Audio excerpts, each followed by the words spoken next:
কোথায় সেই অহংকার? আমার টাকায় তুমি বেতন পাইতা, আমার টাকায় গ্যাসের ওষুধ খাইতা। আবার যদি হাসিনার মতো গিয়ে কেউ ক্ষমতায় এরকম স্বৈরতান্ত্রিক হয়ে উঠতে পারে, সাংবিধানিকভাবে সিস্টেম রাখতে হবে, জনগণ যাতে ওকে আবার টেনে সাংবিধানিকভাবে নামাতে পারে। বিজয় নিয়ে আমি অত্যন্ত খুশি, একই সাথে আমি একটু শঙ্কায় আছি। কারণ এই বিজয় আমরা আজকেই যে নতুন স্বাধীন বাংলাদেশে অর্জন করলাম তা কিন্তু নয়। আমি আপনাকে মনে করিয়ে দিতে চাই, হাসিনার আমলে আমরা যত সংখ্যক তরুণ তাজা প্রাণ রাজপথে রক্ত ঢেলে দিয়েছি, তার থেকে কিন্তু অসংখ্য বেশি। আমরা ওই বিতর্কে যেতে চাই না 3 লক্ষ নাকি 30 লক্ষ, এই বিতর্কে যেতে চাই না। কিন্তু 71-এ মুক্তি বাহিনীদেরকে মেরেছে এবং অপরপক্ষে আমাদের সেই পাকিস্তান যেটা ছিল, সেই পূর্ব পাকিস্তান যেটা ছিল, সেখানে কিন্তু অসংখ্য মানুষ হত্যা করেছে ওই পশ্চিম পাকিস্তানের, এটাই সত্য। সেই রক্তের নদী পেরিয়ে আজকের এই দিনটির আশা আমরা করেছিলাম না। আমরা চেয়েছিলাম আমাদের বাংলাদেশকে আরো সুন্দরভাবে আরো আগেই করতে, কিন্তু পারি নাই। কেন পারি নাই? সেই জিনিসটা আজকের বাংলাদেশের সচেতন সাধারণ মানুষ, বিশেষ করে ছাত্র সমাজ, তাদেরকে মনে রাখতে হবে। এই কারণে যে সংবিধান হাসিনাকে ফ্যাসিস্ট বানাইয়ে রেখেছিল। শুধুমাত্র সরকার উৎখাতই একমাত্র প্ল্যান আর একমাত্র কথা নয়, শঙ্কা প্রকাশ করছি ওইখানে। এই সংবিধানের আন্ডারে অন্য কোন সরকার, অন্য কোন দল আমরা কাউকে আসতে দেব না। আগে সংবিধান সংস্কার করতে হবে। সংবিধান সংস্কার করে এমন একটা সংবিধান বানাতে হবে যেখানে হাসিনার মতো কেউ স্বৈরতান্ত্রিক হইয়া উঠতে পারে না। আপনাদেরকে আমি একটা কথা স্পষ্টভাবে বলতে চাই, হাসিনা কিন্তু ইচ্ছা করে স্বৈরতান্ত্রিক হয় না। আপনি দেখবেন কলকাতার দিকে তাকান, সেখানে নরেন্দ্র মোদী ক্ষমতায়, কিন্তু কলকাতার নরেন্দ্র মোদী ওর বিজেপি শাসিত চিন্তা ভাবনা দিয়ে বাংলাদেশের মানুষকে যেভাবে নির্যাতন করেছিল, কিন্তু মমতা বন্দ্যোপাধ্যায় কিন্তু আমাদের পক্ষে দাঁড়াইতেন। মমতা কিন্তু কথা বলতেন। কেন বলতেন জানেন? কারণ মমতার একটা এক্সট্রা পাওয়ার ছিল, যেটা মোদী তাকে এবং তার সংবিধানে দিয়ে রেখেছে। কিন্তু আমাদের এমন এক সংবিধান যেখানে হাসিনাই এক ছিল, আমাদের কোনো দাম ছিল না। একদিন নাকি আমরা নাকি জনগণ সংসদের মালিক, এই সংসদের মালিক নাকি আমরা নাকি ভোট দিয়ে সরকারকে আনি। কিন্তু দেখেন, একবার এই কুলাঙ্গার হাসিনা আসার পরে আমরা কি ওকে বলতে পারি আমার অধিকার, আমার কথা, আমি যেটা বলতে চাই সেটা বলতে দিচ্ছ না, তুমি ক্ষমতা থেকে চলে যাও? আগামীর বাংলাদেশে যেই সরকার গঠন হবে, জনগণকে এমন শক্তি দিয়ে রাখতে হবে যাতে সে রিকল করতে পারে। আবার যদি হাসিনার মতো গিয়ে কেউ ক্ষমতায় এরকম স্বৈরতান্ত্রিক হয়ে উঠতে পারে, সাংবিধানিকভাবে সিস্টেম রাখতে হবে, জনগণ যাতে ওকে আবার টেনে সাংবিধানিকভাবে নামাতে পারে।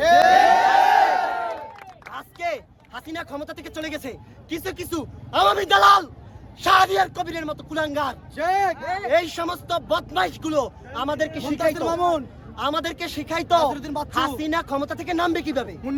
ও তো সংবিধানকে কেটে ছিটে এমন অপারেশন করেছে, সংবিধানের ভিতরে আর কিছু নাই, যা আছে সব ওই হাসিনা আর হাসিনার বাপের নামে বন্দনা।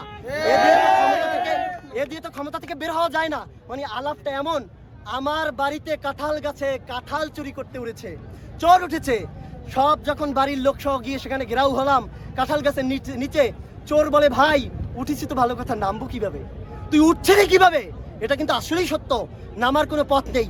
আমাদের দেশের কোন সরকার পরবর্তীতে আসার পর যদি স্বৈরতান্ত্রিক হয়ে উঠে, অবশ্যই তাকে জনগণ যাতে সাংবিধানিকভাবে নামাতে পারে সেই ব্যবস্থাটা থাকতে হবে।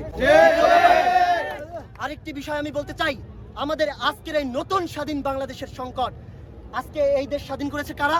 তরুণ প্রজন্ম। এই হাসিনাকে কারা ঝাঁটাই খাদাইছে?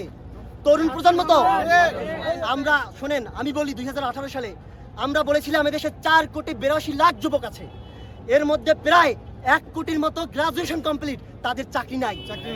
ওই যুবকরাই কিন্তু এদেরকে হটাইছে, কোন রাজনৈতিক দল নয়। আমি বলতে চাচ্ছি না রাজনৈতিক দলের কোনো অবদান নাই, অবশ্যই তাদের অবদান আছে, কিন্তু নেতৃত্ব দিয়েছে এদেশের কিশোর, তরুণ, যুবক।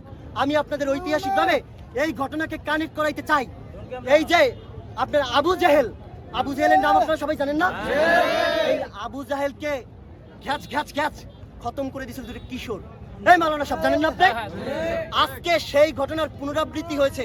স্বৈরাচারকে 18 সাল থেকে 14 সালের পর থেকে প্রেস ক্লাব, শাহবাগ, সব জায়গায় দাঁড়িয়ে আমরা বোঝাতে চেয়েছি, এই দেশ আমাদের, তোমরা অপরের হাতে তুলে দিও না, বিদেশিদের স্বার্থ রক্ষা করো না, অপরের দেশের করিডোর দিয়ে রেল আমাদের দেশের ট্রানজিট নামে চালাইও না, আমাদের দেশের স্বার্থ বিকাইয়া দিও না। কথা শুনে নাই, কোথায় তোমাদের সেই অহংকার? সংসদে দাঁড়াইয়া শামীম ওসমান সন্ত্রাসী কুলাঙ্গার, জানোয়ার। আমি বলতে চাচ্ছি এটা আমার ভাষা নয়, মাফ করবেন, এই ভাষাগুলো আমার নয়, এদেশের সাধারণ জনগণ এই নামই শামীম ওসমানদেরকে চেনে।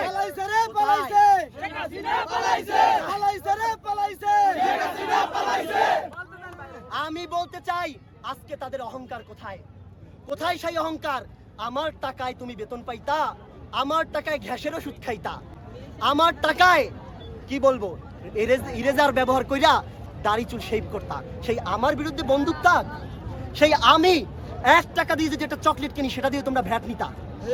সেই তেলের দাম আপনি দেখেন, দ্রব্যমূল্যের যে কি ঊর্ধ্বগতি, সেই টাকা দিয়ে বুলেট কিনে আবু সাইদকে হত্যা করেছো। আবু সাইদকে, আজকে আবু সাইদের জায়গায় আপনি আমি ভাই যে কেউ থাকতে পারতাম। আজকে আবু সাইদের শুধু আত্মা নয়, ওই আয়না ঘরে বসে যাদেরকে হত্যা করেছো তাদের আত্মা আজকে আল্লাহর কাছে তাকিয়ে হা হা করে হাসে। হাসিনার স্বৈরাচার পতন, এদেশের মানুষ বিজয়। আমি আপনাকে যে বিষয়টা বলতে চাইছিলাম সেটা হচ্ছে এই তরুণ যুবক সমাজদেরকে কিভাবে চাকরি দিয়ে, তাদেরকে কর্মসংস্থান দিয়ে বাংলাদেশ পুনরায় আবার রিফর্ম করতে হবে, বাংলাদেশকে মাথা উঁচু করে মর্যাদার সহকারে পৃথিবীতে দাঁড়াবে সেই ব্যবস্থা করতে হবে। হেলাফেলা নয়, আর হেলাফেলা নয়। এখন বাংলাদেশ এমন ভাবে গঠন করতে হবে যাতে ওই প্রাচ্য মানে পশ্চাত্য থেকে ওই পশ্চিমারা ইউরোপিয়ান কান্ট্রি বলে না, হাসিনা বলতো না এত উন্নয়ন করেছি, আমাকে মানুষ জিজ্ঞেস করে কি এমন ম্যাজিক আপনার কাছে আছে? ম্যাজিক দেখছো? ম্যাজিক দেখাইছে জনগণ। আমি বলতে চাই সত্যিকার অর্থেই আমাদের সেই অবস্থা দেখিয়ে দিতে হবে যে এক ম্যাজিক্যাল পরিবর্তন, সেই পরিবর্তনের অবশ্যই অগ্রসেনানী পাহারাদার হিসেবে থাকতে হবে আমাদের দেশের তরুণ যুবক জনতা, যাতে অন্য কেউ বাংলাদেশের স্বার্থকে অন্য কোনো বিদেশ, কি আমেরিকা, কি ইন্ডিয়া, কি চায়না, কারো কাছে যেন বিক্রি না করে দেয়।